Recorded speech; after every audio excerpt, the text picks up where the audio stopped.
Eric Westman, Oui, bonjour. bonjour. Bonjour Philippe. Vous Bonjour à pouvez nous tous. parler de l'implication d'écomobilier dans Domocité, puisque c'est historique maintenant.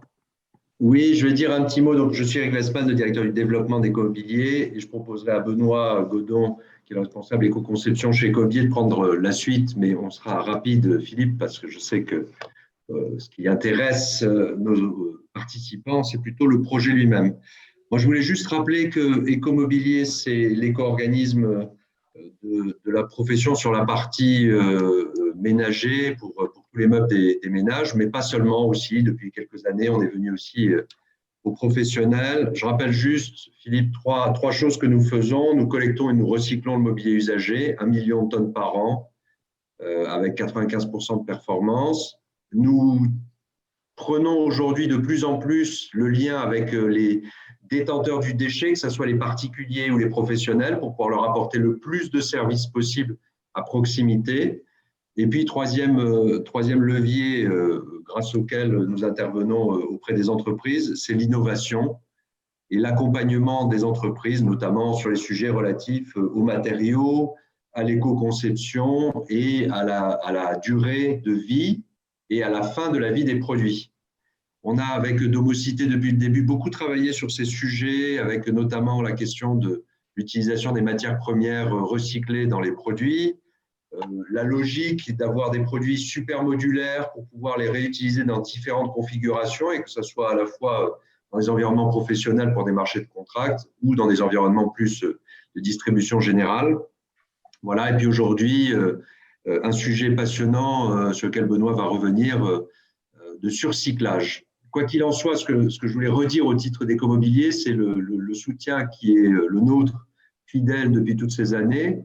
C'est parce qu'on est bien convergents sur ces deux aspects du travail que vous menez et que nous menons, accompagner les entreprises, à la fois les donneurs d'ordre, les clients et les fournisseurs, pour produire de l'innovation, et tout ça dans une logique à la fois de bien-être pour chacun et pour l'environnement, un peu comme ce que les présentatrices précédentes ont dit de la convivialité dans les bistrots. Nous, on est pour la convivialité dans les bistrots, la convivialité dans les hôtels, la convivialité dans les bureaux, la convivialité à la maison avec des produits qui font du bien à chacun et à la planète. Benoît, je te laisse peut-être faire le petit pitch sur le projet que nous avons accompagné et soutenu cette année. Tout à fait, merci Eric. Avant de passer la parole à Bruno qui a travaillé cette année sur le projet. Donc moi je suis Benoît, responsable éco-conception chez Ecomobilier et en charge en particulier du suivi de domocité pour l'éco-organisme. Aujourd'hui, dans les modes de traitement du mobilier usagé, le réemploi et la réutilisation doivent être prioritairement étudiés avant le recyclage. Alors, ce réemploi ou cette réutilisation, ça consiste à donner une deuxième vie à un objet ou ses composants sans redescendre jusqu'au niveau de la matière. Donc, ça nécessite un travail de remise en état ou au goût du jour, voire de remanufacturing de cet objet ou des composants pour donner vie à un nouvel objet. En amont, un travail de design est utile pour donner à cet objet la meilleure valeur ajoutée possible. Alors, quand il est question de réemploi ou de réutilisation, le mobilier en bois massif trouve aisément des voies par la noblesse du matériau et la valeur intrinsèque de ce matériau. Par contre, le mobilier usagé en panneaux de particules ne bénéficie pas de cette facilité de réemploi, alors qu'il représente une part croissante du mobilier usagé dont se défont les Français chaque année.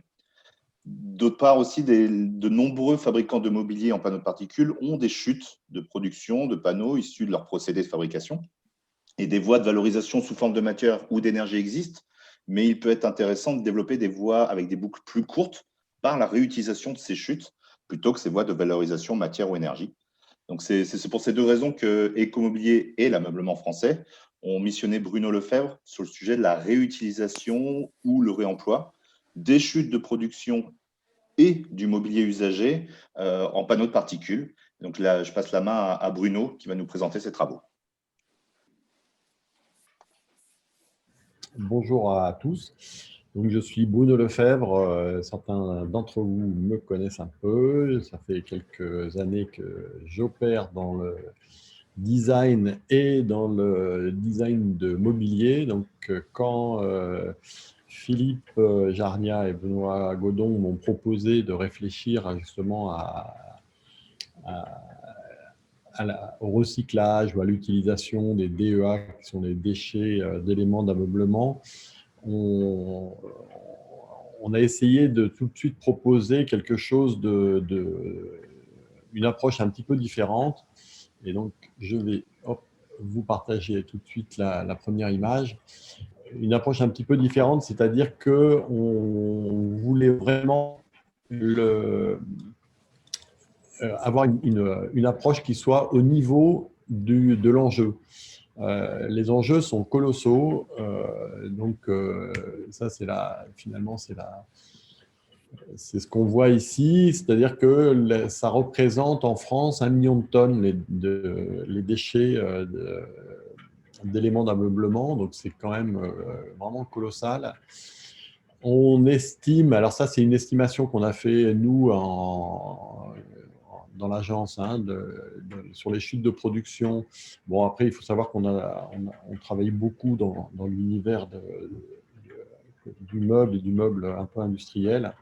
Donc, les chutes de production, c'est grosso modo 10% de la consommation des panneaux, c'est-à-dire que c'est 2 millions, la consommation des panneaux étant de 2 millions de tonnes par an.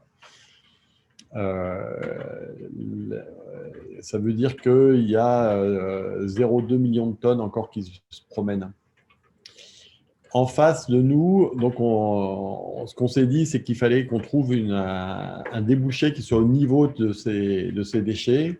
Et donc, on a regardé et très rapidement, on s'est dit que le bâtiment pouvait faire partie de ce mangeur de déchets. Sachant qu'en France, que pour la France, hein, bien sûr, on parle que de la France.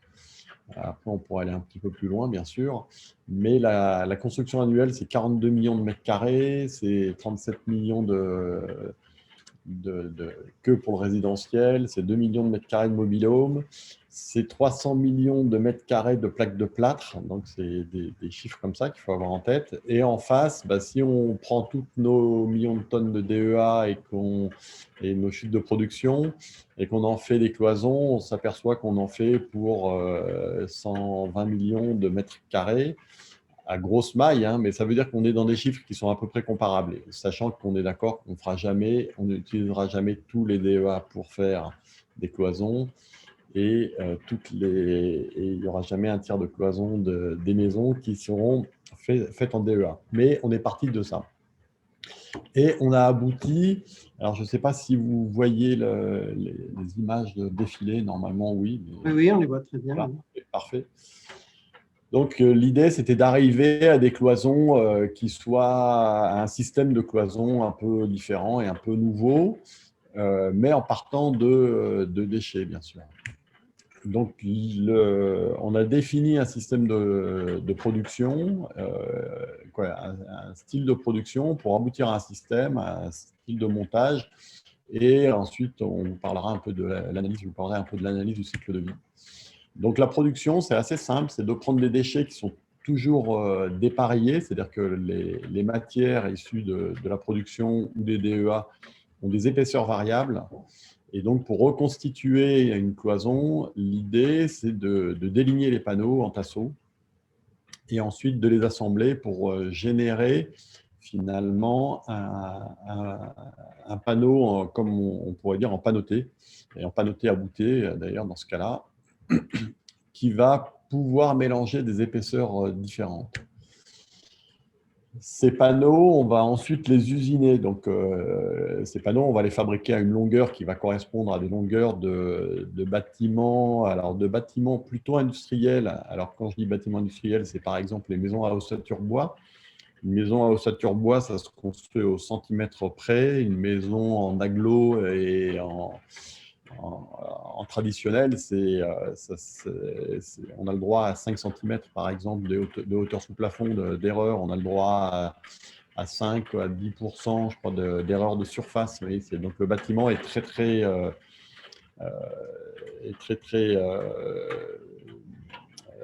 peu précis, on va dire, par rapport aux bâtiments industriels que sont les maisons à ossature bois ou les maisons à ossature métallique. Donc là, on partirait plutôt là-dessus, ce qui permettrait d'avoir des panneaux prédéfinis d'une épaisseur de 35 mm. Et ensuite, ces panneaux, comme vous voyez, on les usine. On va leur mettre un revêtement ou pas, et on va finalement en faire un système avec des panneaux qui vont être monoblocs, qui peuvent être en bois massif, en panneaux de particules ou en panneaux de particules revêtus. Et on peut même imaginer que, comme on va avoir des chutes qui vont être un peu différenciées en termes de largeur, on pourrait même avoir des panneaux un peu dépareillés, qui auront des vertus acoustiques certaines, puisque c'est une manière de faire de la diffusion acoustique. Et ensuite, on a des petits accessoires. Donc, oui, en tout, il y en a 3 indispensables et éventuellement 4. Et avec ces accessoires, on va pouvoir monter les cloisons simplement en mettant des tasseaux, en vissant les lames directement sur ces tasseaux, avec des vis inox qui restent visibles. Elles font partie de l'esthétique du produit. Et ensuite, on a des éléments intermédiaires qui vont garantir un écartement et une tenue des cloisons, qui vont solidariser les 2 cloisons entre elles, et des éléments de terminaison. L'analyse du cycle de vie est assez intéressante, puisque quand on compare avec du placo-style, on coche beaucoup de cases, c'est-à-dire que non seulement on a un ACV qui est beaucoup plus performant, c'est-à-dire qu'on a finalement presque un ACV qui est de moitié en valeur, quasiment. Et en plus, on est démontable, c'est-à-dire que non seulement on fait du surcyclage, mais ces panneaux, on pourrait les utiliser plusieurs fois. C'est-à-dire que si on reste dans la même maison et qu'on veut changer les cloisons, ou qu'on reste dans une logique industrielle, c'est-à-dire qu'on équipe un type de maison, on peut tout à fait imaginer que ces cloisons se démontent et qu'on va les remonter ailleurs. On peut être bien sûr en production locale, parce qu'on sera là où il faut qu'on utilise les déchets, on a une dimension sociétale, et on a un montage à sec, ce qui est très intéressant pour les constructeurs de maisons. On n'a pas forcément de peinture obligatoire, parce que si on est revêtu de papier, si on est en bois massif, etc., on pourra vraiment avoir des choses finalement utilisables directement, sans peinture et sans dimension humide, ce qui est important dans la construction. Ça, c'est le détail de la comparaison de carreaux de plâtre, de différentes techniques de cloison, puisqu'on peut faire aussi des panneaux pleins et on peut faire des panneaux creux pour les passages de gaine, etc. Il y a des choses que l'on sait et des choses que l'on ne sait pas, comme le prix du mètre carré, bien sûr, ou l'isolation phonique, ou parce qu'il y a des choses qu'on ne connaît pas encore. Par contre, on voit vraiment déjà dans l'éco-bilan, donc dans l'ACV, l'analyse du cycle de vie, on voit qu'on est toujours largement en deçà de tout ce qui existe.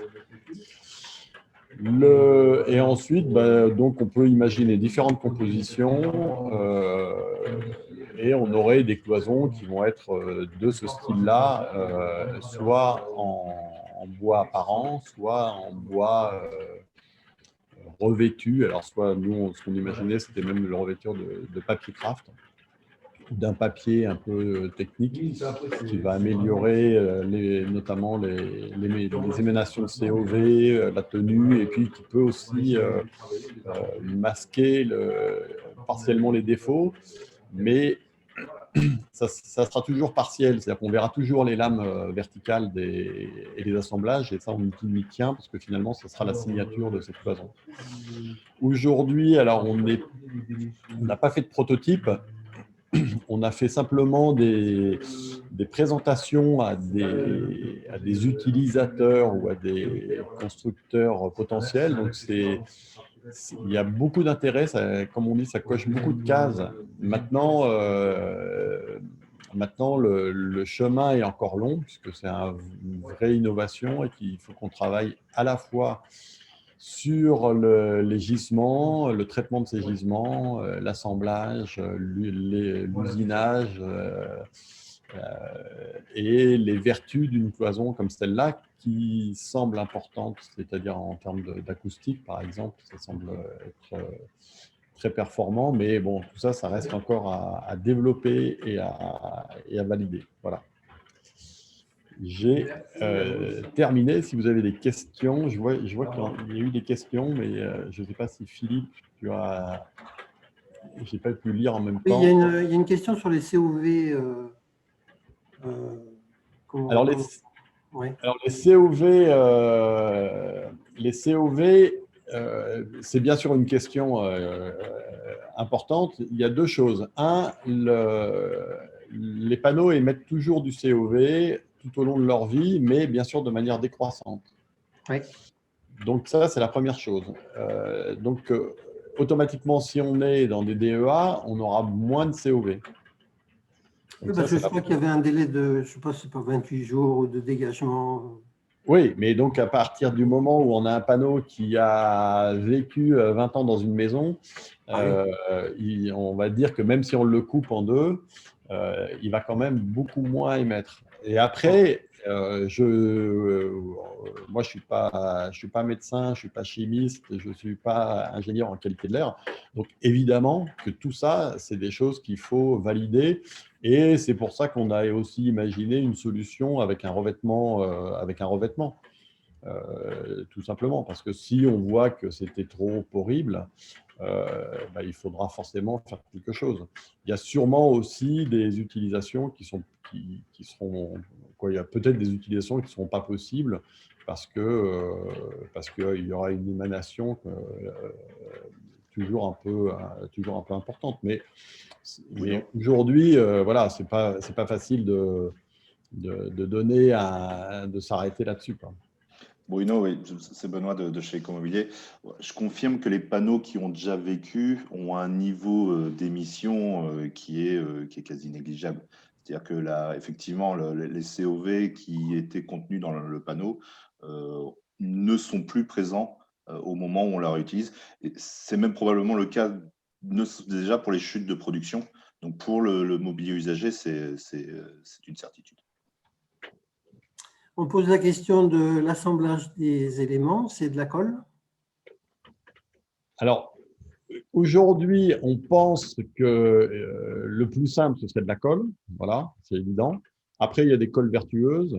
Et après, il y a aussi toujours l'idée qui est de se dire que si on fait un panneau sandwich, c'est-à-dire que si on a une feuille de papier craft ou de papier un peu costaud de chaque côté du panneau, peut-être que ça peut suffire. Donc, il ne faut pas non plus…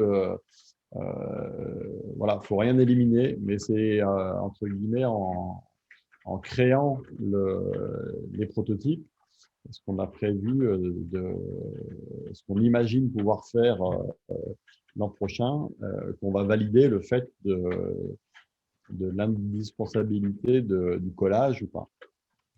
C'est vrai qu'une des très belles idées de cette très belle étude, c'est que c'était une surprise pour nous d'apprendre, enfin pour moi en tout cas, d'apprendre que des sociétés industrielles qui font de la maison de bois font la coque finalement, mais à l'intérieur font intervenir des artisans avec du placo qui vont faire les finitions à la main, etc. Alors qu'ils pourraient pratiquement intégrer cette partie à leur fabrication industrielle.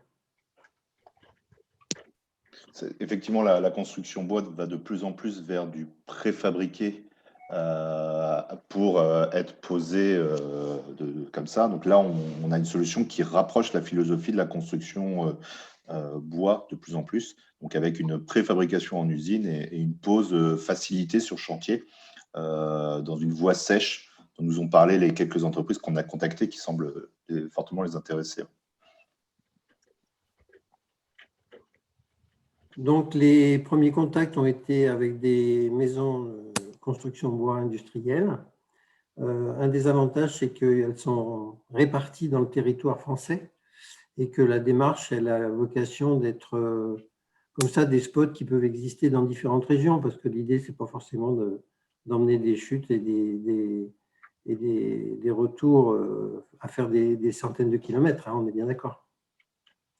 Oui, ça c'est vraiment important. En fait, c'est vraiment le projet type qui est qui devrait être en open source. Voilà. Donc, le problème que l'on va avoir maintenant, c'est de le développer et de le développer forcément en open source parce que ça serait un non-sens d'avoir un fabricant de cloisons qui soit, alors sauf si on trouvait un fabricant de cloisons national, hein, pourquoi pas, mais ce serait un non-sens d'avoir un fabricant de cloisons à Strasbourg qui récupère des DEA à Bayonne pour qu'elle traverse la France et pour faire des cloisons avec. Donc, il faut forcément que ce soit une solution décentralisée qui s'appuie, pourquoi pas, sur les centres de tri déjà, pourquoi pas sur des ressourceries pour avoir un gisement qui réponde à un cahier des charges. Donc, il y a encore tout un job à faire en même temps que de trouver la bonne colle. Voilà, exactement. Alors, un des avantages également, c'est qu'on peut faire de la cloison avec des panneaux d'agglo qui ont déjà vécu, parce que dans les déchetteries, on trouve des armoires normandes qu'on s'entend et puis des produits qui ont 10 ans, qui ont été… ils se sont retrouvés finalement assez vite dans la benne. Et on a la possibilité de ce fait d'avoir des cloisons massifs mélangés ou des cloisons en panneaux d'agglo. Exactement. Après, je regarde les questions. Il y a une question sur… alors, je ne sais pas si on peut garder si on peut enregistrer les questions, parce qu'on pourra répondre… Oui, on les récupérera. Oui. Okay, tu pourras les récupérer. Mais par exemple, sur les passages de câbles, on a bien une solution. La solution que je vous ai montrée, elle s'appelle Longboard cloison creuse, parce qu'il y a 2 panneaux de 35 mm qui sont séparés par un tasseau qui lui-même fait 35 mm. Donc, en tout, on a une cloison qui fait 105 mm donc, et qui est creuse, c'est-à-dire que le creux est de 35 mm à l'intérieur et permet de faire passer un tuyau de diamètre 30 pour un évier, un lavabo, ce qu'on veut, et des gaines électriques, bien sûr. Donc là, sans attaquer trop vite des conclusions, mais on a quelque chose qui, en termes de quantité, est intéressant parce qu'à la fois, on aborde moi j'ai noté les 300 millions de mètres carrés de plaques de plâtre qui sont posées chaque année par rapport à la récupération que peut faire Écomobilier et en même temps aux chutes de production qu'on pourrait mélanger. On a des hypothèses qui sont de l'ordre du gros volume, quoi. Oui, c'est vraiment ça. Ça, c'est une photo qu'on a faite en allant visiter donc ça, c'est du vrai reportage. Hein. Avec Benoît, on est allé visiter un centre de tri. Et ça, voilà, ça, c'est des déchets de meubles. Voilà, il faut qu'on arrive à partir de ça. Et ce qui est vrai, c'est que de les traiter donc, au lieu de les déchiqueter complètement, on les coupe en petits morceaux qu'on réassemble. Ça fait vraiment un surcyclage intéressant, il me semble. Oui, pour compléter le point, aujourd'hui sur le million de tonnes collectées, le bois et les panneaux représentent un peu plus de 2/3, c'est-à-dire 650 000 tonnes.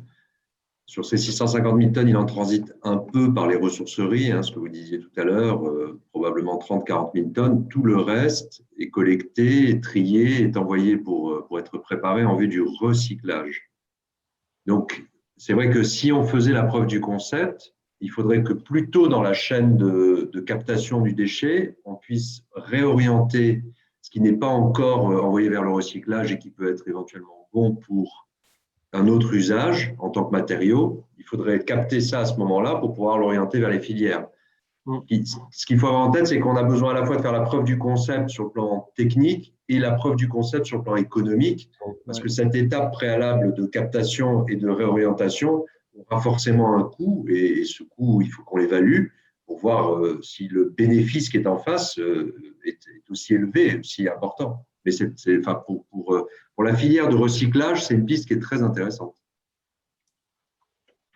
Alors, il nous manque, il y a un maillon qui manque, en fait, là, dans la production française, c'est la fabrication de composants intermédiaires, on va dire, qui récupèrent effectivement cette matière de seconde vie et qui la transforment en matériaux utilisables pour faire des cloisons, quoi.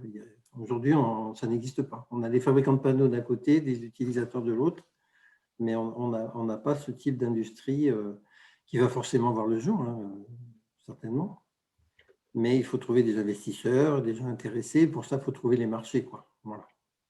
Et effectivement, l'étape de prototypage servira aussi à qualifier le coût de cette transformation, parce que je lisais tout à l'heure parmi les questions sur le coût du produit et de la cloison finale pour l'intégrer dans. Est-ce qu'il se serait performant sur le marché en termes de positionnement prix? Ça va faire partie effectivement des travaux du prototypage. Il y a tous les enjeux techniques autour du bâtiment et des cloisons intérieures, mais il y a évidemment tous les enjeux logistiques dont parlait Eric et coûts pour être positionné face aux plaques de plate qui ont prouvé leur maturité en termes de positionnement sur le marché. Voilà, alors, ça évidemment, et c'est vraiment on ne va pas se cacher derrière son petit doigt, hein, donc c'est vraiment un nerf de la guerre, cette dimension économique. Maintenant, il y a aussi une autre dimension qui est super importante, c'est que les qualités de ce qu'on arrivera à produire, et dans les qualités, il va y avoir l'isolation phonique, parce que les cloisons de plâtre, on connaît leurs limites, hein, donc on compare souvent une cloison de plâtre économique, mais quand on met toutes les options pour la rendre isolante phoniquement, c'est pas le même prix. Ça, c'est déjà la première chose. Mais après, c'est une technologie qui est super optimisée. Et après, il y a une deuxième dimension qui est l'impact environnemental. Et certains, et de plus en plus de fabricants sont très vigilants à ça et on leur demande aussi l'équivalent CO2. Et à ce moment-là, le gypse en prend un sacré coup derrière les oreilles. Donc, quand on va avoir des normes où on va leur demander de limiter les émanations de CO2, à ce moment-là, là, on aura des cloisons qui seront peut-être négatives, quoi. Comment récupérer la matière chez l'industriel pour les chutes de production, j'imagine qu'on parle là. Elle est disponible, hein, il suffit d'aller la chercher. Aujourd'hui, les industriels dépensent beaucoup d'argent pour gérer ces déchets. Voilà. Bon, on est au début, hein, on a maintenant fini cette phase de recherche d'homocité et bravo à Bruno parce que c'est une piste qu'on n'avait pas programmée, qu'on n'avait pas prévue, mais qui est forcément digne d'intérêt parce que le travail des upcyclers, pour l'instant, les ateliers n'est pas à hauteur des volumes concernés. Donc là, on a une piste qui est vraiment intéressante. Donc, ça sera pour 2021.